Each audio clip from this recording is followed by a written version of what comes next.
Alright, back with another episode. BroNups, episode 3. Shiz. Charlie. Wait, James, it's episode 4. Alright. How did you think you're trying to process it when I get Charlie? It's episode 4 and we don't cut this, let's just run it. It's a funny intro. Yeah. But yeah, anyway, back again. It was a good episode 3. We got a little Q&A again and we got a guest on today, Charlie. Alright, so Charlie, why don't you tell us about yourself? Tell us your business and how you got started. So, like, hit a point in life, like, I started barbering, fortunately, at 14, which was obviously while I was still in school. So you were cutting people's hair at 14? 14 while I was still in school. Sweet Todd.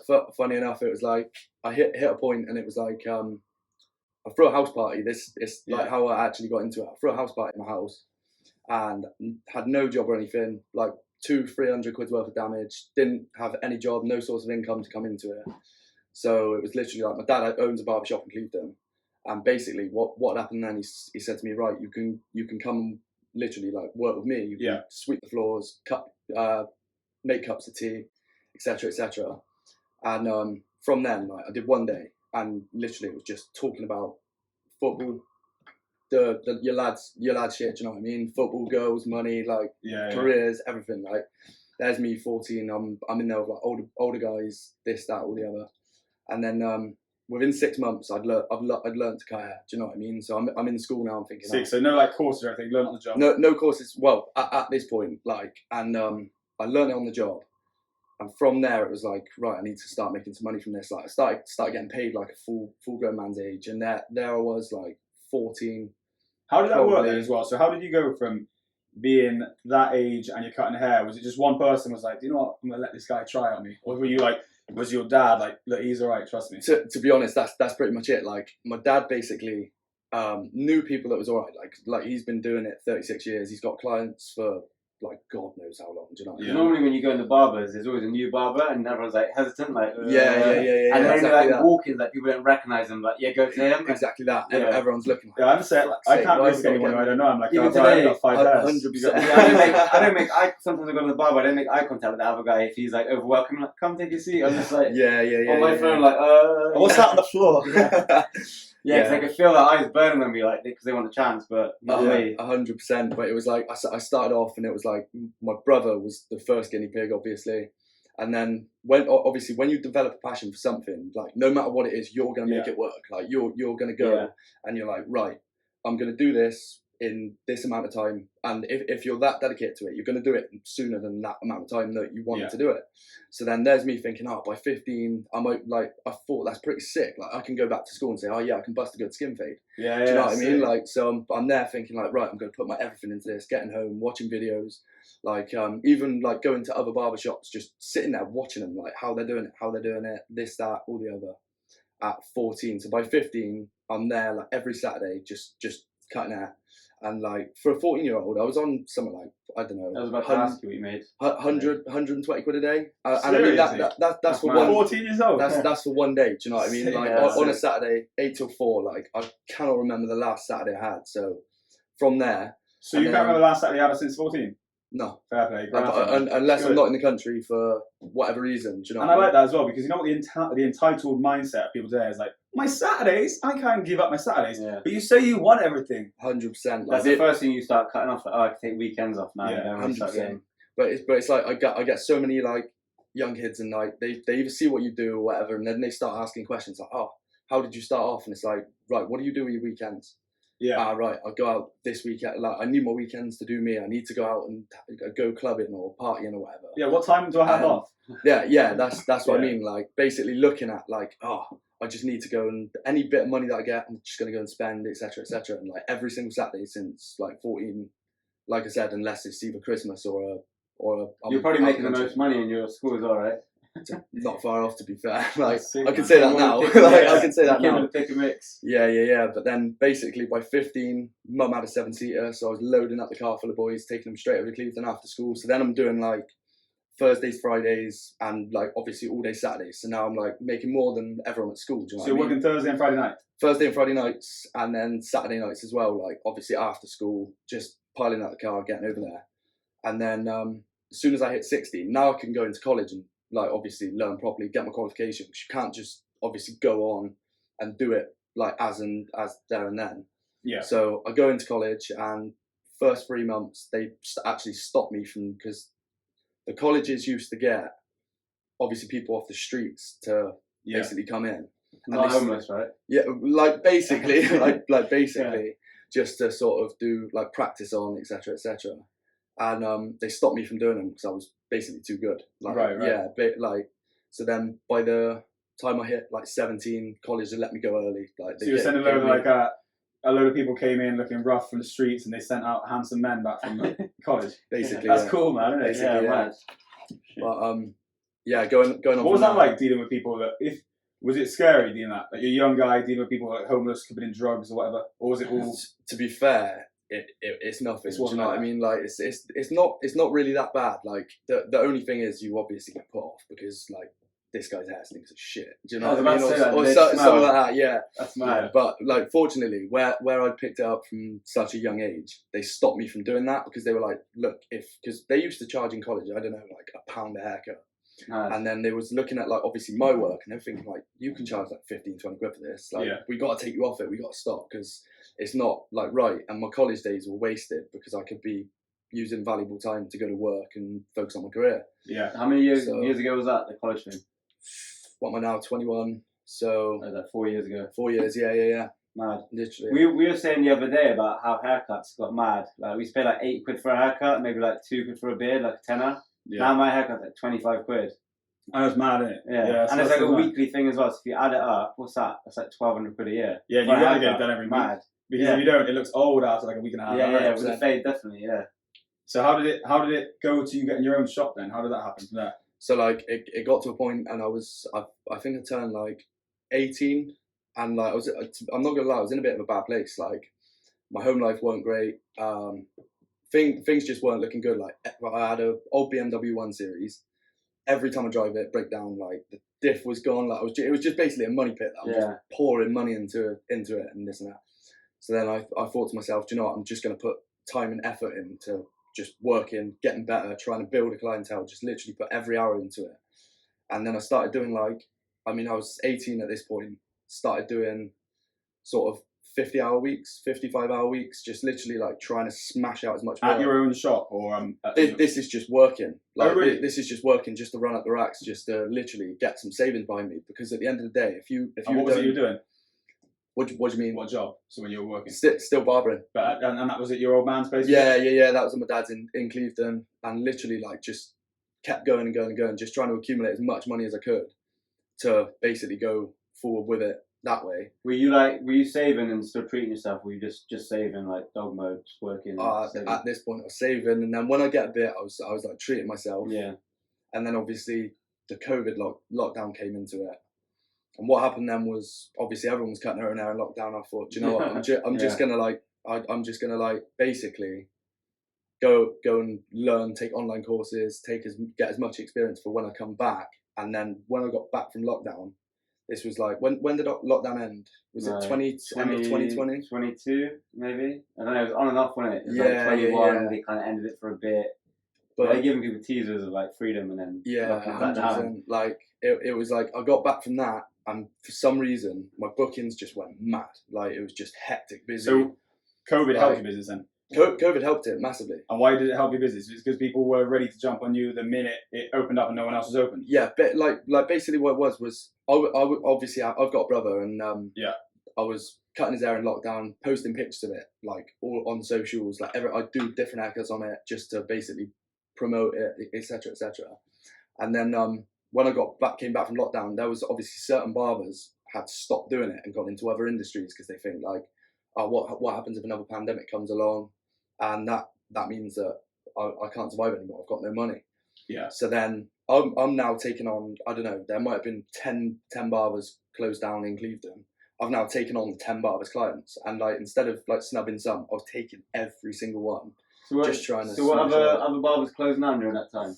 I don't know any that actually closed down, but it was certain barbers in shops that were popular were stopping and either moving away, doing their own thing, going into a different industry, going into a different job. And for some reason, I just got mega stacked, and from that it was just like work, take everything I got. Were you doing haircuts in lockdown when it was like when you weren't allowed to leave your house and mingle?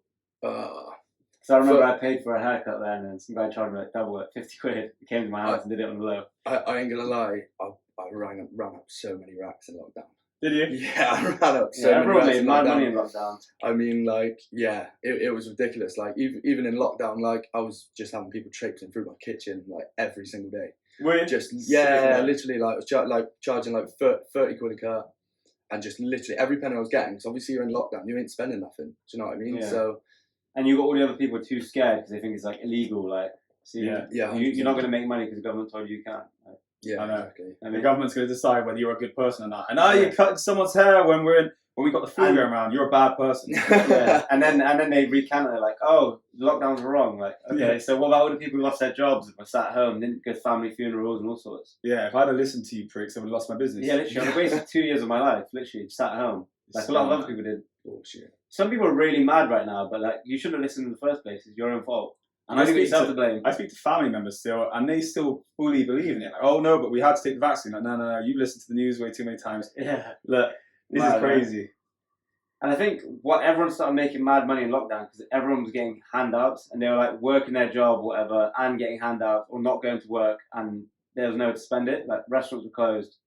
So you got takeaways, haircuts. Like, what do you spend money on? Like people are real bad with money. Yeah. No one saves money. They just find a way to spend it. Well, they said that every stimulus check or every, what was it called in the UK? Yeah, it was like stimulus. Just every like money that was given to people who weren't working, that just went straight to the top anyway. Because you give it to all these people who were just sat at home, like, well, they just take it straight to Amazon. Yeah, straight to a business, and then the business pays tax on it, so go back one way or the other. And they don't take it to family business. Yeah, that's why we've got high prices right now. Yeah. Yeah, and then just escapes the country and goes off to whatever tax haven. Yeah, it's funny, man. So what's the biggest challenge you've had? Like, what's the most stressful period of time? What's the biggest hurdle? I'm not gonna lie. Like, when I first started up the business, I was buzzing. Like you've just taken the step. Like you're no longer taking a paycheck from anyone. Do you know what I mean? And was that scary? And, I'm not gonna lie. You like when you go into it. I don't know if either of you two have gone through it, but like you overthink the things that you shouldn't be overthinking. Like it's a guaranteed win. Like if you're going into it and you've got the balls to go into it, like it's a guaranteed win. But it was like I went into business and I had a partner, and what had actually happened was, I don't know if either of you two again have experienced this, but two completely separate mindsets. Like one person, like obviously myself, I just wanted to go in, plow money into the business for the first year, 2 years, 5 years, however long that is going. Just keep putting money through, build a future, enable your borrowing. Like, because obviously I'm 21, so I need to build a future for myself. Yeah, you got to build your credit rating. Exactly. Like there's things like that. But my business partner just basically wanted to rip everything out. Wanted to take half the turnover, and like the initial agreement was we'd go halves on the profits. Well, turnover is not profits; they're two completely different things. And obviously, being 20 going into it, I was hoping that I'd have like some sort of backup to go into it. And I was just back on that subject you're saying then, because I think it'd be good for the viewers here, because I don't think a lot of people understand this. Is so let's say you take £30 for some work you do right now, and that's all profit because that's just your time. Explain to them why that's not all profit, because people would think that that's all you make, but there's a lot of it costs. What lights the building? Yeah. What heats the building, and all your tools that you have to pay for. Like turnover and profit is two completely different things. Like you might say. Like someone might say, "Oh yeah, I've made £400 in a day." Yeah. Now it's the biggest way of why you shouldn't judge someone.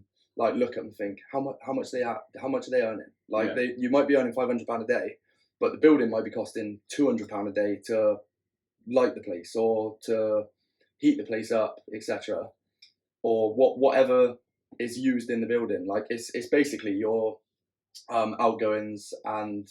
Like, do you know what I mean? Yeah, I know what I mean. I think that people would be shocked. And I know that for me as well, I don't know about you guys, is that people, what they see going through the business, is not what comes out. 100%. Like, they say, oh, he's got this, he's got that. Whoa. 100%. Like, there's a fraction. But when you've got to pay everything, and it's not just staff, like, it's everything, you know? Electricity bills go through the roof. Everything is crazy. Ever heard of overheads? Like, that's exactly it. Most of that goes straight out. You know, you're left with very little at the end. Yeah, 100%. You have to do a lot of turnover to keep a little bit of profit. Yeah. Exactly. And I remember even like in uni when I studied this company, it was on like the FTSE 100, and they only made $1 billion profit a year, but they're turning over like 100 billion. So that's like 100th, you know. Yeah. And that's a massive company. And all they do is wash sheets. And do you know why that's crazy? Is if you buy stock and you only make 1%, that means you only have 1% you can mess up on bad stock. Do you know what I mean? Because I saw these people. I saw this company the other day, 50 million in turnover, and they make 600 grand. And I said to my friend, they were like, yeah, but 600 grand is still 600 grand. I said, yeah, but not. They buy and sell stock. It doesn't. That's just 1% of their turnover being left in dead stock, and they screwed all their profit. Yeah, literally, yeah. Or it's just, it's like 1% of their turnover. People just go and bust, not paying them. Yeah. Like we had someone knock us for 50 grand in the summer, and if that was if our margins were tight like that, you know, that could screw us. So when people are looking, 600 grand, like it's all relative to the turnover, isn't it?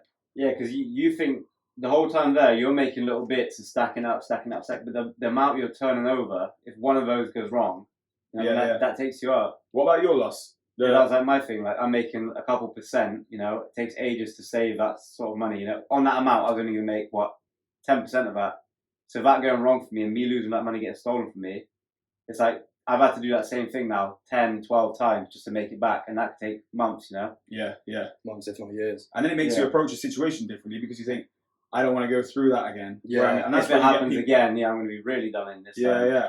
And that's where people will get jaded to the point where they don't even want to try again, don't you? Yeah, we were talking about that the other day, like how you can't give up. You know, you can take losses after losses after losses, like, and you can't give up. That's the main thing. If you give up, that's when you're done. You're only a loser when you stop. Yeah, that's exactly it. Like I remember. I mean, I was like 6 months in. Things have been turned around, and even I have thoughts at 6 months. And like obviously in you don't ever give in. Like you will never ever give it in. Yeah. But like you do think to yourself, like you do have them thoughts in your head, like what happens if I did give it in tomorrow? Would life be better? Or like you to work for someone else. Like, you get a job, exactly that. Or what would my friends think of me? Do you think I worry about that? Like, if I can it, all those people that were hoping it would fail, or this or that. That's definitely a factor. But at the end of the day, fuck what people think. That's a good way to be. That's the whole thing of it. I think like if you're doing it for yourself, that's the best way to go. If you're doing it to impress other people, what is the point? Yeah, there is no point in doing it unless it's for yourself. Yeah. You see a lot of people got businesses that they have just to kind of like, the business is there just to flex. Yeah. The business is even making money. They're more interested in making the business look like it makes money than actually making money. Like we know a good example of this. Yeah. You know, every other week, new Facebook page, fancy website. We've done this, we've done that, we've done this, we've done that, and it looks like they're doing really good. And then they're bankrupt like a month later, and you're like, what happened? And it's like the thought of having entrepreneur in the Instagram bio. It's like don't stunt it. Just be humble. Yeah, people think it's like sexy and cool, so they put, I'm an entrepreneur, but like they spend so much time making their business look good on Facebook or Insta, and they're doing so well. They want to portray they're doing well better than actually doing well, like putting the work in, you know. 100%. Sure. They spend more time making posts on what they did that week than actually doing stuff. Yeah. Have either of you two got any examples of like where you think or where you've seen businesses go wrong, right? What the biggest mistake most people make is? I think it varies like business to business. Like we have to think of an example, innit? I got a good example of a business I invested in like maybe 3 or 4 years ago. I lent it 10 grand, and when you 10 grand ain't a lot of money to be buying and selling with, so they put 3 grand of that 10 into like creating packaging and doing all like the nutritional information getting made up. And I said, well, look, the kind of product you're selling, it's a like for like. It's fruit. They were selling fruit, so I said like it was goji berries. You didn't need to go down and get the nutrition information, because on the back of every goji berry pack is the goji berry nutrition information. So you don't have to pay £400 for that. You don't have to pay for the packaging, because if you're going to be the cheapest in the market, it doesn't need to be flash right now. Just get it moving. Know you've got a product, and then put the investment in. So exactly. Why you could sell one and then spend when you're making money. Yeah. Like my whole ethos in business has always been like, make money first and we can make it all clean and professional later. Whereas I think what other people see is, I think there's a certain amount of embarrassment. They don't want us to think that they're not looking like as polished as the other competition. Exactly. But the problem is, that's a higher level to entry. And I want to know that this product works and this business model works before I go like, right, let's get the pro packaging, let's get the pro staff. Firstly, I just want to be me, the product. I'm like, right, okay. Get yourself on that level. Get yourself on the level. Like, I mean, for example, like I've had people like saying to me, like, honestly, so many times people have come to me. They've either come in the barbers or whatever, and they've said to me like, I think you should be doing this, this, and this. and I think to myself, like, they're time consuming, like things to better the business, or like to shine it up or sparkle it up. And I think to myself, like, one, where's your business, and why are you working for someone else in probably going nowhere or whatever? And it's almost like, why don't you do this to sparkle the business, or why don't you do this extra? And you think to yourself, like, hang on a minute, I'm a year in. Yeah. Like, like you said, get the money in first, get yourself into a stable position, and then spend the money on it and make it spanking. Yeah. Etc. Etc. I think what you said was a good example of like trying to make the business look good as opposed to make money. Yeah. That's what business is to make money. Exactly. Like goji berry thing is like a prime example, because I remember you telling me about it, and I like completed the sentence for you, like, wait, sell it first, you know. Yeah. And the guy's trying to get certified and everything else, and like that's the wrong way to do it. Like you get those people, like they got an idea, they're like, okay, let's go see an accountant, let's go set this up. Whoa, hold on, see if you can sell one first, you know. Yeah. Do you know what? I think you've got two types of people. You've got the kind of people who are good at starting up a business where you're rough around the edges, you can just sort of like do whatever to make money, and then you've got the kind of people who make good managers. Yeah. And sometimes I think, like, and I made that mistake then, is I looked at a good manager thinking that it had the same as a startup, but it's a different mentality, innit? 100%. Like when we're talking about going to car boot sales, and also make sure you subscribe to the channel because we're going to be doing some of this lifestyle vlogs, and we're going to go around buying and selling at car boot. Yeah, trying to make some money like on the spot. And just that kind of thing is a different mentality, innit? Yeah. Because those same people wouldn't have been selling hair straighteners or boots from their car at a pub, you know? Just doing stuff like practicing, just getting that practice of your mind, just thinking like business orientated. Yeah. It's like a big thing. Yeah. And going back to what you were saying about like people coming in and telling you what you should do with your business, like there is like people come in who are like not very bright and they say you should do this, this, this, and like, yeah, I've already thought of that. It's not going to work. Yeah, exactly. You know? But you do get some people who genuinely give you good suggestions, and then if you can take accountability and be like, yeah, I do need to get around that, but I'm busy. Like it's not easy running the business. You know? 100%. But one thing that I try and keep myself back from is taking advice from people my own age or younger. Yeah. I mean, at this age, at being 21, taking advice from like people older than you, people that have been there and done that before, people that have been in business longer than you and have made a success of it. Do you know what I'm saying? I know exactly what you mean. I am similar to that. Like, I think I get lost in my own bullshit sometimes, and I think so I try to remind myself I ain't that smart, and I try to question everything I do for that same thing. Exactly. Like in the same way you might think that person hasn't got the credentials to give you advice. Sometimes they might have they might have good advice even if they don't have the credentials, you know. Yeah. But also I think I can I try to be hard on myself on the same thing, because if I'm like, don't listen to this kid because what's he done, I think, nah, but I might just get right that one time. Yeah, exactly. Yeah. Like just because I'm drinking water doesn't mean the route I took here was necessarily the right one. Do you know what I mean? Exactly.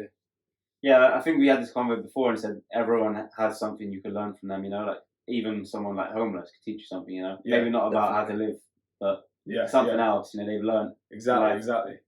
But like what were you saying? Sorry. What's your experience on people who mess up businesses? Like what do you reckon that, like we were saying, people put the red tape up and that? I mean, I think it could happen to anyone, you know? Like, there's stuff out of your control. But stuff that's within your control, stuff like would be something you say, just keep away from that. Well, the first thing is gambling, you know? That's why I've seen people mess up on gambling. And you have too, obviously. Yeah. I don't know if you could touch on it, but yeah, that gambling thing's like one thing, like my previous job that we talked about last time, gambling. I can touch on gambling. It's so common. I was invested in this business, and it was similar to my business, but it was different. It's different. It was doing like batteries, cables, that kind of thing. And I was invested in the business, and he would give me a bank update every single day, but it was a lie, and he was taking cash out, and he was gambling every single, like £2,000 a day some days. Anyway, he did he did £70,000 in cash cold out of the business, and he left the business 140 grand in a hole from mismanaging of other businesses of other business areas that wasn't just taking cash out, you know, like buying bad stock, not paying the supplier, and it's a mess, isn't it? And he lied, and in the end, what happened is he went to Florida, and we were like, my supplier rang me up, and he goes, I know, basically, my two businesses were separate, the business that I run and the business that he was running, but we were using the same supplier, and I said, by the way, I know you give him tick, you give him credit, stock on credit. Yeah. You vouched for him too. Yeah, and he goes, you vouched. I said, but whatever happens, his credit line can't affect mine. And then this one time he said, look, I know, James, I know I'm really sorry, but I can't afford to supply you anymore because this business over here hasn't paid me. I was like, that's not true. He's got 80 grand in the bank and he's flush. And then he's like, So I didn't save the 80 grand. That was our internal stuff. Anyway, I went to our accountant, found out, I got some bank statements. Turned out he'd been lying. There was no money in the bank. So I paid the debt for our supplier, and came out. Left a hole in your pocket. Yeah, left a hole in my pocket. Nearly bankrupt us. In 2016, 2017, I nearly went bust. I was like acting like a clown, doing a lot of stupid shit I shouldn't have been doing. That was kind of bad practice by your supplier too. Like, I mean, he could try his luck, but if you've told him it's separate, it's separate. He needs to not over leverage, and but what obviously, I know you've got good relationships, so you kind of want to try and make it right at the same time. No, he couldn't send us Jamie Liz's stock because we were calling him like, "Yo, where's these keyboards?" We went for keyboards, and he goes, "I don't have money right now. Still waiting on VO payment."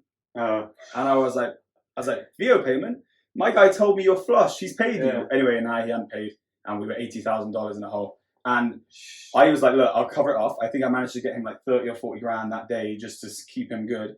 And it took me 2 years to pay off the remaining 50. You think that was legit, or you use that as leverage to get paid? Like, I think it was legit. He gave me 2 years to get the 50. I was on a payment plan at $50. Shit. And it was only until 2018 that I actually made enough money. And he was carrying on it. I was starting to spend money. I was like, "Come on, let me off the 50." He's like, I was like, "You're making money now." I was like, "We both got hurt on that. I lost money, you lost money." Yeah. But, and it wasn't really yours, but I guess you had to make it right. How was it you come back from that? How was it I came up from that? How was it you came back? Just by the skin of my teeth, to be completely honest. We just started to make enough money in 2017 that was just getting us off the ground. It was all happened at a bad time. The company stopped making money at the same time that this kid took a load of money off me, and the business struggled to cope. I would say it was, if it had happened 2 months later, we would have gone bust. And it would have been like 7 or 8 years of work down the line and a load of jobs. We had to make a couple of people redundant because of it. And he lost, like 6 people were employed by his company. All of them lost their jobs because of that. Shit. So That's mad. It's a dark time, man. And after that, I wouldn't take anyone's word for it. Like, unless it was you, like my brother. Yeah. If someone's telling me they got X in the bank, I need to see it. I want to see it in the app, no screenshots, because I've been lied to before. And I don't think this kid who robbed me for the gambling was a bad guy. I think that he just sees pound signs. And then what happens in the twisted head of a gambler is they start to realize that they've been a piece of shit. They start to realize that they've bitten the hand that feeded them. And if he'd have come to me and said, "Look, I fucked up, blah, blah, blah," I would have helped him. But then instead he just goes around like, "Well, I only have 30% of the business. I should have had 100%. Like, should you have though? Because I'm 140 grand out of pocket here and you're nothing." Yeah, they're still trying to play victim, and the whole time they've been the aggressor. Yeah, man. I was just, it was a stressful time that. And how I came out from it, I booked like some run, and I started to do stuff that wasn't surrounding like professional goals, and I just had goals that weren't. I was like, cool, okay, if I'm not making any money and I'm just about stopping this thing from setting on fire, at least I can focus on doing something. Oh, I'm fitter today. Oh, I've lost some weight today. And then that's what it's about, isn't it? Like, the second thing, like, obviously gambling is bad for businesses, like the worst. But like giving up and like what you said, goals outside of financial goals. Like I was speaking to my friend, he's like, "Well, I'm not making money right now. I was making like 15k a week before, so now I'm just banging gym." Just finding something else to do. He goes, "It'll come back round. It's seasonal, but in the meantime, I need to do something. Like you need to always be doing something and improving, and you can't give up." 100%. We need to be in a fight, don't we? Like to some extent, we need to be in a fight because like my business goes good in the UK, but I've opened up in Holland, and even though I didn't need any extra money really, it's just you want to be in a fight. If you were just sat there plateauing, just cool, getting complacent, like you said again. You've always got to be chasing something. Yeah. Like it's like, for example, when like you always want what you can't have. Yeah. And if you're chasing it all that time, that is good because you're chasing it at the end of the day. The minute that you stop chasing it is when it just dies. Exactly. And I think that if I'd have just sat there with the UK, then that just would have become complacent, and it just keeps you sharp by the fact you're always on an endeavour. Like you never stand still. You've always got something burning, and it keeps you like present. Do you know what I mean? Yeah. Do either of you two think that stress plays a big part in keeping on going? You get like real stress and you have like managed stress. Because you get real, like people who have stress and not good at managing, like that'll send you to the grave. Yeah. You know, like heart attacks, everything else, full works, looking old, getting grey. Like, but you got people who have like I have stress, but it doesn't get to me physically. You know. Yeah. So what kind? There's like self pressure. Like you need to do something. It's just like you kind of ingrained it into your personality. Like you said, always something going on. If someone doesn't work out for me, I've always got like a backup plan. You know, and that's also a weakness because when you're trying to do your own business, you want to do so many different things. It's like shut certain things down. Like, oh, that like you tried it. That's not making enough money. That doesn't have enough scope. Let me try something else. You know, or you have something which is good, but you're getting bored of it. And you start something else, and you stop giving that attention. So it's like a strength and a weakness in itself. And we were saying that that's one of the biggest hinderers to salespeople, isn't it? Yeah. Is the minute a sales guy has more people to manage, then it's hard for them to give the sales task 100%. Yeah, and the minute you don't give it 100%, it's not effective like it was. And that sales guy wants to always get promoted, because there's another need in it. It's not just money. It's in their head. I want to be the manager of these other guys because I'm better. Yeah. But you can't afford to make that person manager. I had that in my the last job I had. I went straight to a manager role, and the guy who was doing the best sales, he wanted that role. So I'd gone into it, but I was cool with him. But they weren't going to give. They kept telling me they're going to give it to him, but they weren't. Because it didn't make sense. Because it's really hard getting good sales guys. Really hard.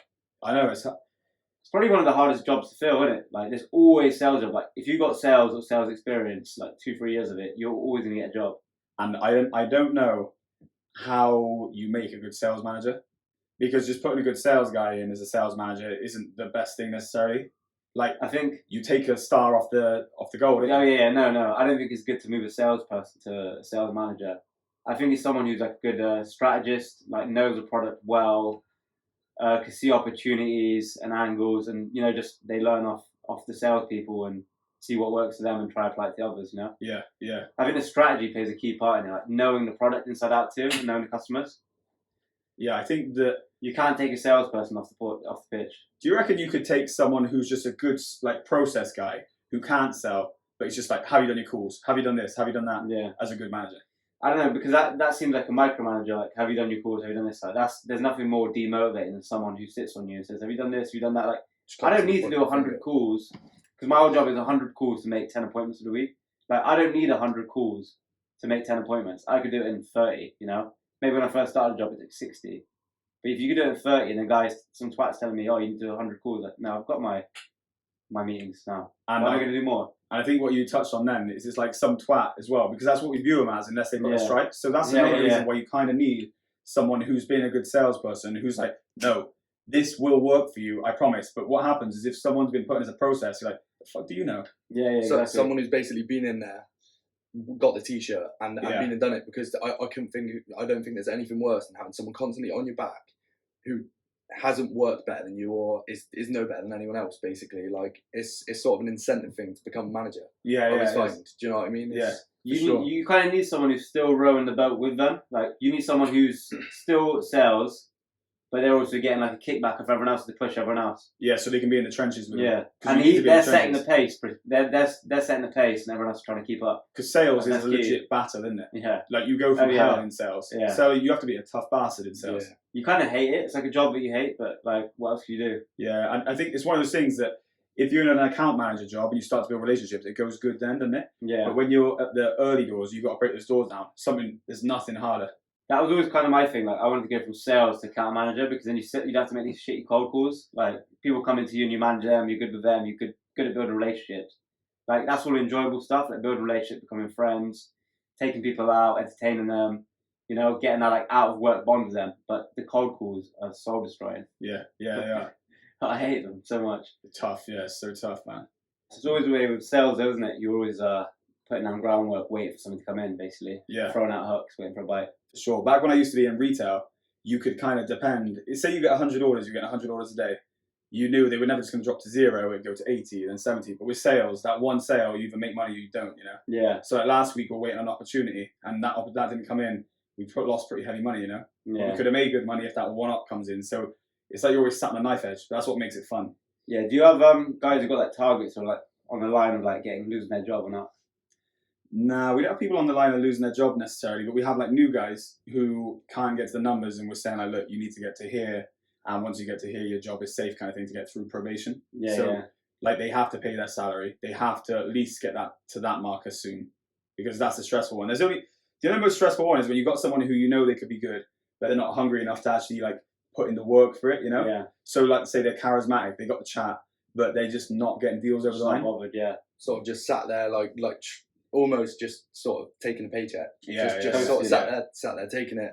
And I'm as much to blame for that, because if I'm not hard on people, they'll do that, because why wouldn't you do it, So it's me to say yo, we're not putting up with this. Yeah, people will squeeze into the space you give them, basically. Yeah. But I remember always that first 3 months getting into probation, you push yourself, And what I hate as well, when you have to call someone when you've got a sale, like lined up, they're not making a decision, you have to like pester them. Yeah. And you kind of feel like you're killing the sale by doing it as well. Yeah. But you've got that probation to make, and then once you've hit probation, you can lax because they're not going to fire you. It's not easy to fire someone. I know, it's not. It's like It's so hard to fire someone, yeah. You can't get them out when they rent. You can't fire them. So if someone wants to become a barber, for example, where do you think they should start? Because obviously not everyone's as fortunate as you, where they've got like someone in the family who's in the business. To be honest, basically, like, if obviously go to college, learn off of people who have got experience in it. If you think someone is good at that industry, if you see someone you think, oh, he's a really good barber, get a cut off of him, turn up an hour early and sit there and literally watch every single move that he makes, and then the next week go up again, turn up an hour early, sit there and watch and learn everything, learn how the shop works, learn exactly, and then obviously go into a barbershop, ask for a job, even if you're working for nothing, like barely anything, because it's an easy skill to pick up. It's easy to pick up. People aren't willing to do that, that's the problem. No, but I think that's the best way. Like, everyone's got a college degree or like some sort of college qualification. Social media has made people too proud to go in and offer free work in it. Like, exactly. I don't want to do that. Exactly. Sure. Go on. We were saying that you got all these people on, like, who are wearing crazy clobber, who should be going in to go and get like these free jobs. Like, nah, it's beneath me. I've got my Gucci stuff on, or this or that, and you think, bruh, you'll never actually be able to buy that stuff legitimately, not from your mum and dad, unless you go out, or not on your credit card, unless you go out now and you put in the 100%. Work that no one else wants to put in.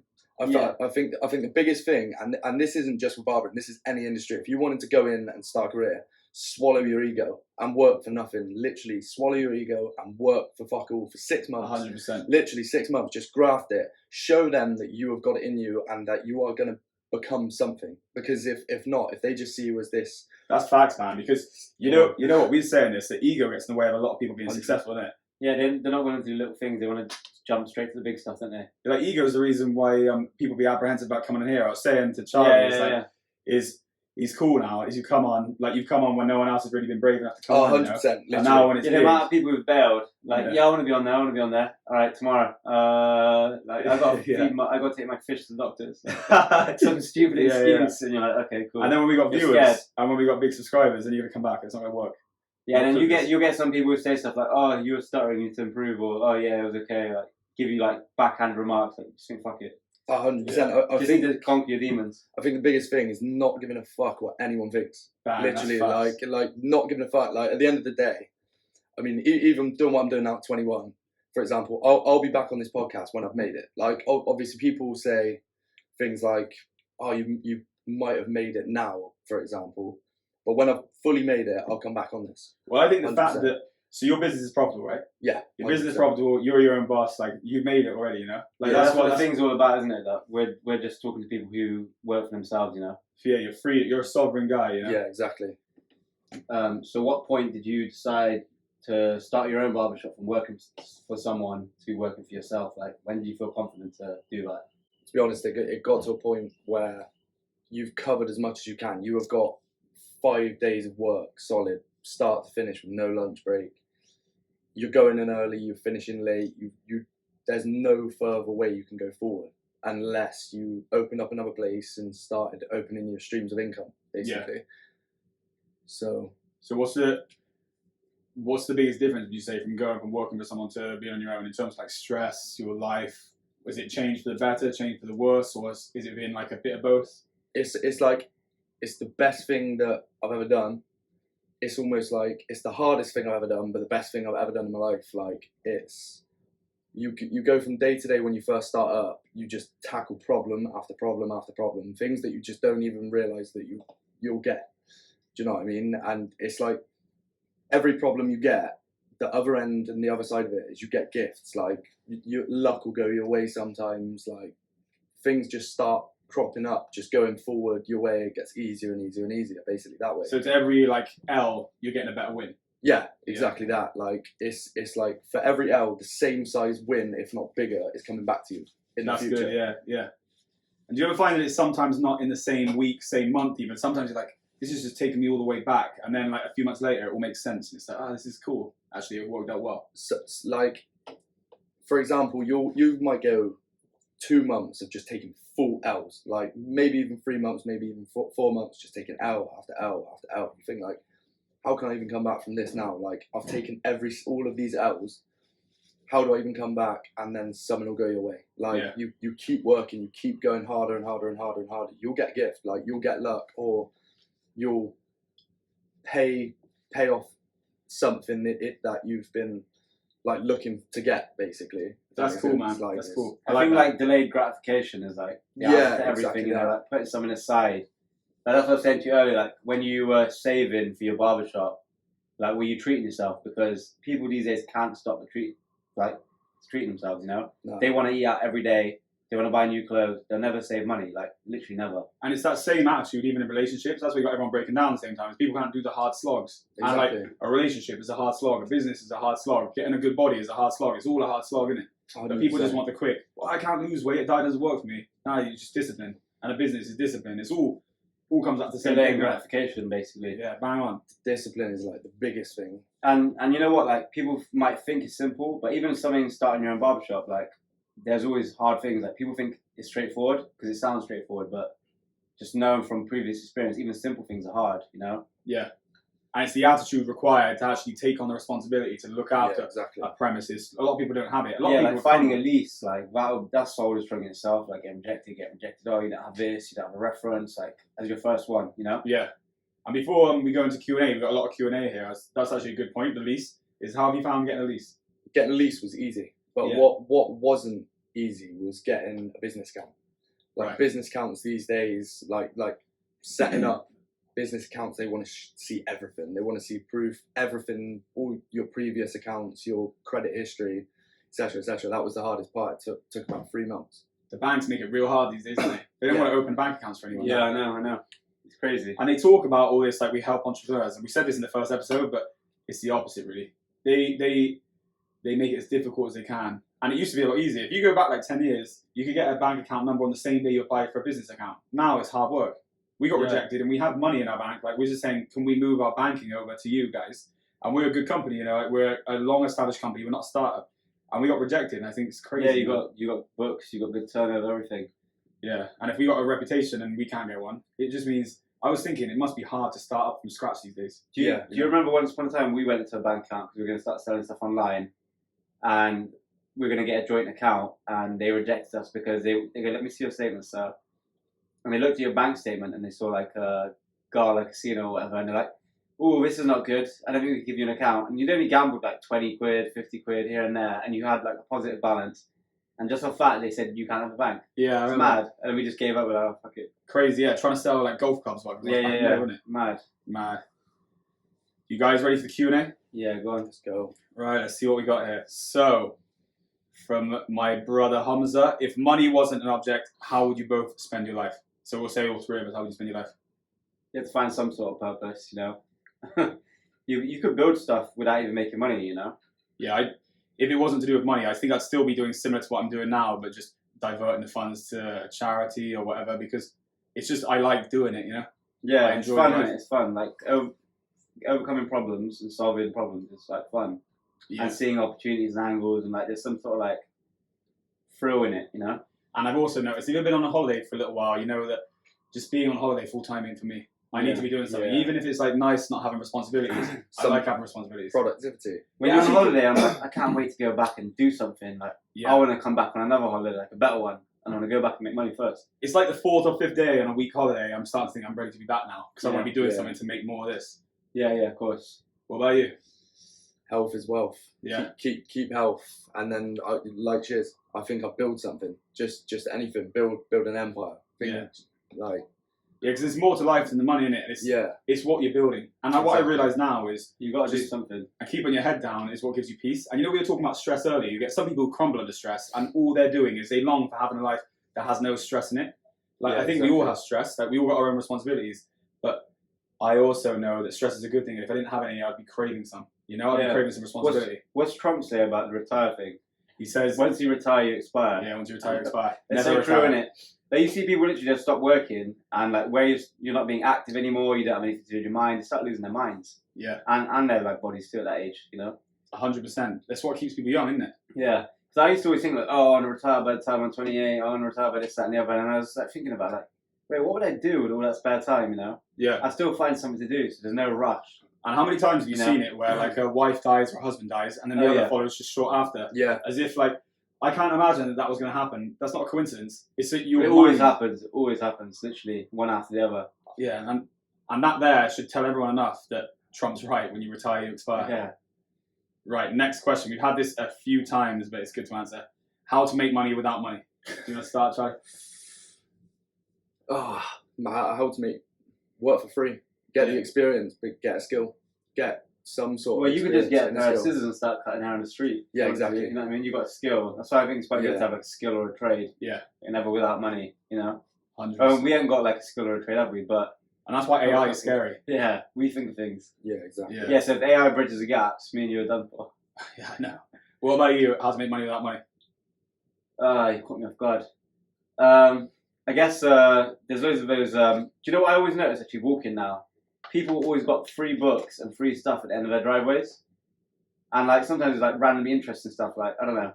But anyway, I just pick up a load of those and probably just sell them somewhere, you know, like sell them on eBay, or if you like, you could, rather than begging, you're better off just collecting stuff and selling it, and people would have sympathy and buy it off you, you know? Yeah, that's good, that's good. And how would I make money? I think I'll just go back to what I said before, cleaning cars. I think this how to make money without making money is a bit of a cop-out question, because all of you have like £50. Yeah. You can get like £50. You can't do that at zero. Yeah. It's got to be realistic. And like, if you went to a car boot sale, you could get stuff to buy and sell. But I think this reminds me of another victim question, you know? Like, how do you make about money? It's to say, I haven't got money. You bought McDonald's, like they say. You're wearing a Gucci top. Yeah. There's no excuse. I think this should be an episode that me and you should go out there and try and make money with absolutely nothing. Like, even if you have to beg for our first tenner, buy a mop and a bucket and just prove to people, because they're literally just trying to have an excuse, aren't they? Like, I haven't got any money. 100%. Yeah, we should show them. And that's one of our plans, actually, with the car boot sale. And we were talking about some cool ideas we got in town when you were finessing those guys who thought they were hot shots. Yeah.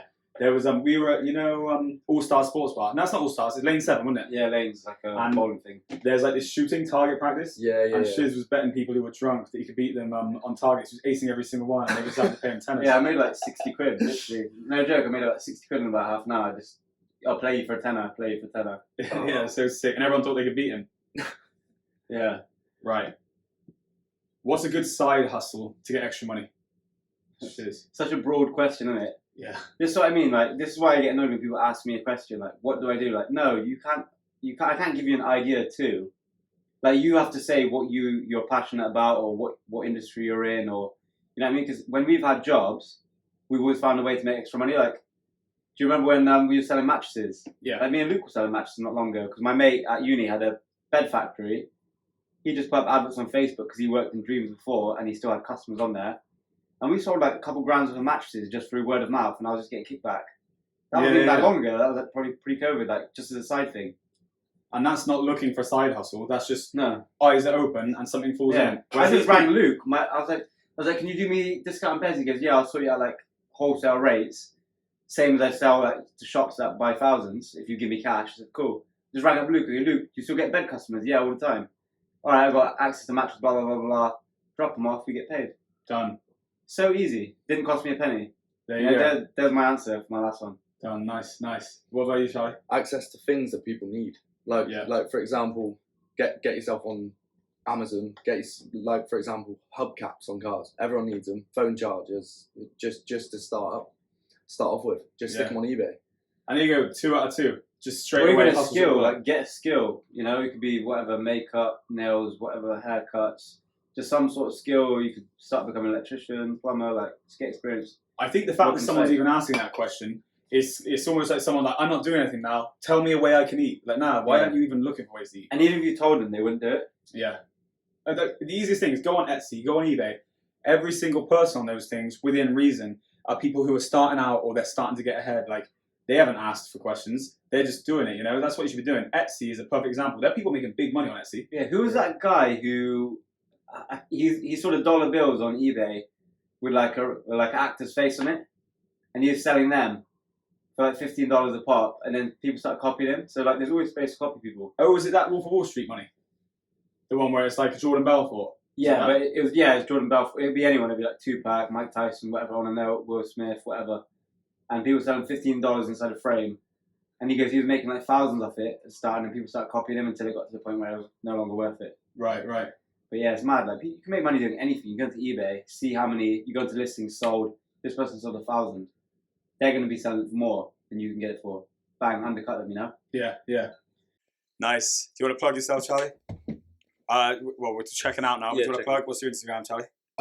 Instagram's Charlie Cowan X, and follow my business Instagram, number 85.barbershop. Nice. Cheers, Charlie. Cool. Shiz GZ. Too. James Lake Show. And nice, guys. Look forward to seeing you next week. Over and out. Nice one. Sweet. Sick.